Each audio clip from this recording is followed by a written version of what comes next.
तालीमी कॉन्फ्रेंस में हमारे बीच में केरल से मुफ्ती आजम जो हमारे इस फलोदी में आए हैं, तो सबसे पहले तो इनका आप सभी की तरफ से तहे दिल से शुक्रिया अदा करते हैं और स्वागत करते हैं, वेलकम करते हैं। बापू शहीद गुलाम हुसैन साहब जिन्होंने आज ये बहुत बड़ा प्रोग्राम किया है और तमाम मंच पे बैठे हुए उलेमा, क्योंकि पूरे देश से आए हैं, सबको एक साथ ही मैं संबोधित करता हूं। और यहाँ पर अमीन साहब, मदरसा बोर्ड के चेयरमैन चौबदार साहब, कृष्णाराम जी, खूब सिंह जी और तमाम जोधपुर, बीकानेर और आसपास जिलों से, फलोदी से मेरे बुजुर्गों, नौजवान साथियों और प्रेस के बंधुओं, सबसे पहले तो मैं आप सभी को बहुत बहुत मुबारकबाद देता हूँ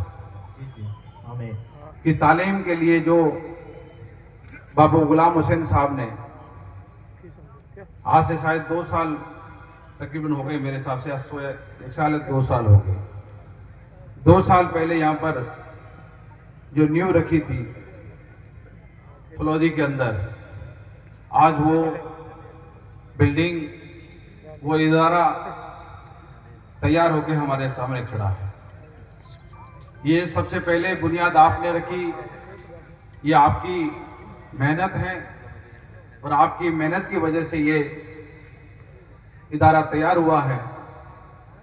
जैसे अभी पटना से हमारे प्रोफेसर साहब बताए रहे थे आपको शिक्षा के बारे में, तालीम के बारे में, दीन के बारे में, सब चीज़ें आपको अलग अलग इन्होंने बताई। और इस कड़ी में मैं भी आप लोगों से यही गुजारिश करता हूँ कि तालीम सबसे जरूरी है। बिना तालीम के व्यक्ति, इंसान अंधा है। आज से पहले लोग क्या करते थे, क्या नहीं करते थे, हमारे बुजुर्ग जानते हैं। और समय भी ऐसे बुजुर्ग हुए कि उन्होंने भी तालीम के लिए काम किया। पर आज जो वक्त की जरूरत है, उस जरूरत को हमें समझना पड़ेगा। और जब तक उस चीज को हम नहीं समझेंगे, जिस प्रकार से दुनिया जिस रफ्तार से चल रही है, तो हमारी कौम, हम लोग बहुत पीछे रह जाएंगे।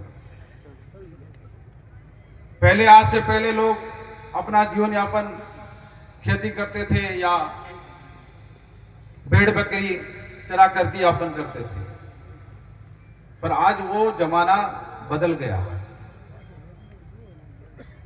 आज वो जमाना नहीं रहा कि हम अपना गुजारा, हमारा अपना परिवार का भरण पोषण सिर्फ भेड़ बकरी से कर सकते हैं, ऐसा नहीं होगा।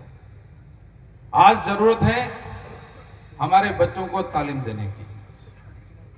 आज तमाम जो हमारे उलमा बैठे हैं यहाँ पर, या एजुकेशन से जुड़े हुए लोग बैठे हैं, हर जिले के अंदर ये कोशिश करते हैं, प्रयास करते हैं कि हर बड़े कस्बों में, गांव के अंदर छोटे या बड़े इदारे हो जाए, ताकि आने वाली जो पीढ़ी है, उस पीढ़ी के लिए तालीम की जो जरूरत है, उस जरूरत को पूरा कर सकें। तो मैं समझता हूं हर कोई अपना अपना अपनी जगह अच्छा प्रयास कर रहा है। गुलाम हुसैन बापू साहब ने ये पौधा लगा दिया, इस पौधे की सेवा करना, इसकी छाया लेना, ये आपका और हमारा काम है। इसकी सेवा करोगे अच्छी तरह से तो आपको इसका फायदा मिल जाएगा। अन्यथा आप लोग आए, अपने बच्चों को इदारों में नहीं भेजोगे, बच्चियों को इदारे में नहीं भेजोगे, तो ये बड़ी बड़ी बिल्डिंग हम कितनी भी बना दें तो कोई काम नहीं आएगी। इसलिए जो पौधा लगाया है उस पौधे की खिदमत करना आपका और हमारा काम है। सरकार की तरफ से आज देखते हैं हम कि हमेशा कोई भी सरकार आती है हमेशा ये प्रयास करती है, शिक्षा के लिए, तालीम के लिए करोड़ों रुपए खर्च करते हैं। आपने देखा गांव के अंदर सरकारें प्रोग्राम चलाती है, कभी प्रौढ़ शिक्षा के नाम से, कभी अनौपचारिक शिक्षा के नाम से, कभी जो पुराने लोग हैं उनको अपने हस्ताक्षर सिखाने के नाम से अभियान शुरू करती है। क्यों करती है? इसलिए करती है कि लोग शिक्षा की तरफ तवज्जो दें, शिक्षा की अहमियत को समझे। इसलिए हमारा यह फर्ज बनता है, चाहे बच्चा हो, चाहे बेटी हो, चाहे बेटा हो। आज कई जगह मैं देखता हूं कि लड़कों से ज्यादा लड़कियां मेरिट में अच्छा नंबर लाती हैं।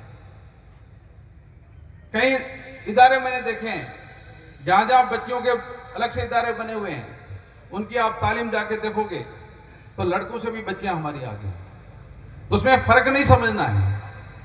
जिस तरह से हमारे बेटे को तालीम दे रहे हैं दीनी और दुनियाई, उसी तरह हमें हमारी बेटियों को भी दीनी भी तालीम देनी है और दुनियाई भी तालीम देनी है।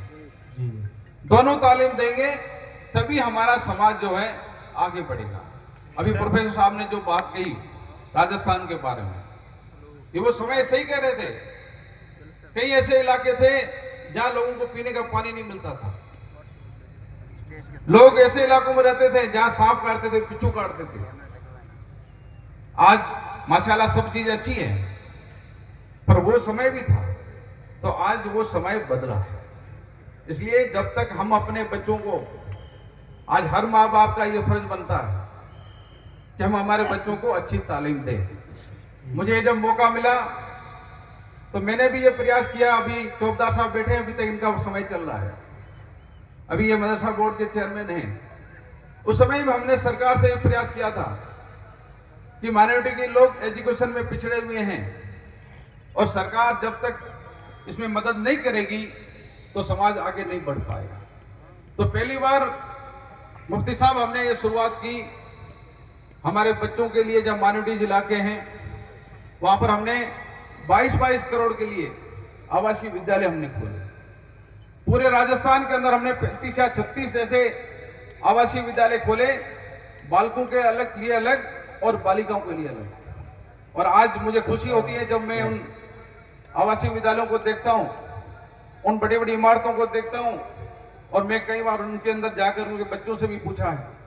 तो माशाल्लाह हर अभिभावक चाह रहा है कि मैं अपने बच्चे को उस विद्यालय के अंदर एडमिशन दिलाऊं। आज यदि वो आवासीय विद्यालय तैयार नहीं होते तो क्या वो बच्चे वहां पर पढ़ते क्या? मदरसों के लिए हमने प्रयास किया कि हमारे लोग गरीब हैं, हर कोई हर जगह बिल्डिंग तैयार नहीं कराता, कोई कच्चे बस झूपड़ियां बना करके मदरसे चला रहे थे। हमने सरकार से प्रयास किया कि जो प्राथमिक हमारे मदरसे हैं उनको 15 से 15 लाख रुपए से मदद दी जाए। जो 8वीं तक के हैं उच्च प्राथमिक के, उनको 25 लाख की मदद दी जाए। पहले क्या होता था, सिर्फ बच्चों को एक अलमारी दे दी, दरी पट्टी देगी दी और इसी से काम चलाते थे। पर हमने प्रयास किया, आज वो शानदार बिल्डिंगे आप बाड़मेर के अंदर देखें, चाहे जोधपुर में देखें, चाहे फरोदी में, बीकानेर, चाहे जैसलमेर, इस तरह पूरे राजस्थान के अंदर आज कई जगह इस तरह की बिल्डिंगें तैयार हो चुकी हैं। इसलिए आगे भी हम सबका ये फर्ज बनता है। आज कई लोग हो सकता है हमें भी टोकते हो कि ये पॉलिटिशियन लोग समाज में बैठे हैं, ये लोग एजुकेशन के लिए काम नहीं कर रहे हैं, तालीम के लिए काम नहीं कर रहे हैं। उनकी बात हो सकती है हद तक सही हो, पर हम अपनी जगह ये सही है कि हमारा जो प्रयास है, हमारी जो कोशिश है हम करते हैं। पर जब तक घर का अभिभावक कोशिश नहीं करेगा, प्रयास नहीं करेगा, तब तक बच्चा जो है तालीम नहीं लेगा। कितनी भी हम बड़ी बिल्डिंगें बनाने बड़ा काम कर लें, जब तक आपके दिल में आपने ठान लिया कि हमें अपने बच्चे को तालीम देना है, बेटा और बेटी को, तो दुनिया की कोई भी ताकत उसको रोक नहीं सकती।